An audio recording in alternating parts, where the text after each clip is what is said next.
this is a transformational funding package for the Alaska Range project. There's no question about that. There's a suite of 5 years starting this year. We're already in it, and it aims to deliver in the order of 40 million or 39 million US dollars, which is in the order of 60 million Australian dollars.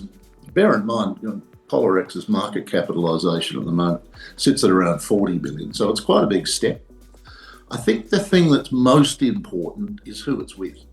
It's with Northern Star, one of the most successful startup miners, certainly in this country for many, many years, but they're in Alaska in the same place we are.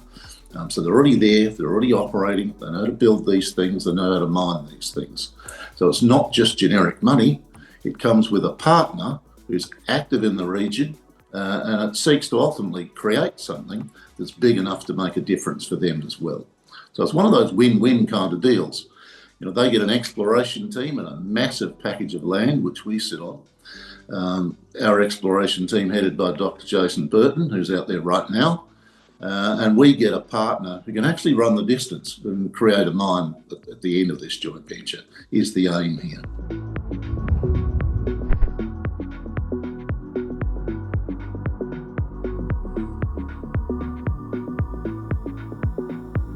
We've already got some. We've got a $2 million US loan already from Northern Star. That's allowed us to get out on ground.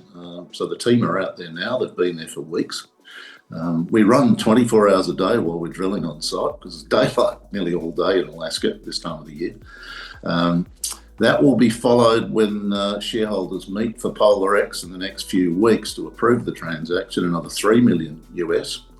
Which, when you in Aussie dollar terms, is just under $8 million for this season. So 5 for this year. Next year will be subject to budgeting later this year, payable in March 31, 2026, so only 6 months away. That'll be another 6 million US, which is nearly 9 million Australian. So 17 million Australian to go in the ground in the next 2 seasons. This season's almost done. The next one hasn't started yet. So that's a big uplift.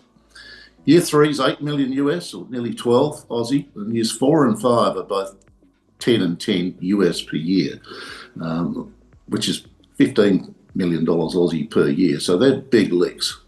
The structure is such that we become joint venture partners immediately. We'll initially be 85%. They'll be 15%. It's run by a board with the subsidiary that owns these assets. 2 of their people, 2 of ours. People vote in accordance with their relative shareholders' percentages they represent. The joint venture can stop at any stage, in which case the percentages we have, we continue with, and each contributes going forward. But I think at the moment, the prognosis and the intent is to grow something large enough that it needs all of this money and some over the next few years.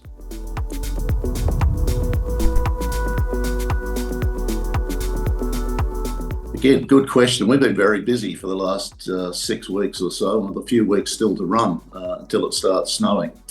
Jason Burton and team have been out there for some time. As I said, it's 24 hours a day on the rig. What's different this year is it's not just drilling. We are extending what we've got at Caribou Dome in particular this year. But the difference this year was done an enormous amount of regional work, really seeking to find more Caribou Domes, more Zacklys, things that can really move the needle, and potentially much larger deposits than the ones we're drilling at the moment is really what we're after. So unlike the way we've done things in the past due to constrained budgets, we will have a budget going forward that can bring in these enormous regional possibilities and be able to follow them up. To that end, we've literally flown the entire project now for both topography, photography, and magnetics. That has given us a lot of incredibly detailed data, and we've already had a team out there with a helicopter pursuing some of those early things, taking rock samples and ground we've never been on before, notwithstanding it's all our tenure. We've never been on some of it before. With some really exciting indications already coming from that. So in the background, the rig crew is completely separate. They are at the moment trying to push Caribou into a bigger project than it was with our last scoping study. We will come away from this year with an enormous amount of follow-up work for next year. So I think in particular, 2026 is going to be an absolute groundbreaking year for us.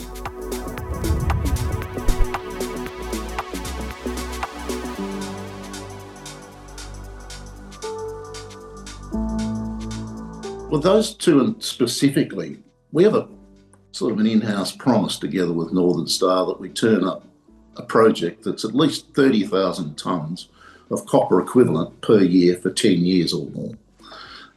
We don't think we're too far off that with our existing resources, and we're reasonably confident that we can extend that to 30,000 tonnes copper equivalent per year with a degree of ease.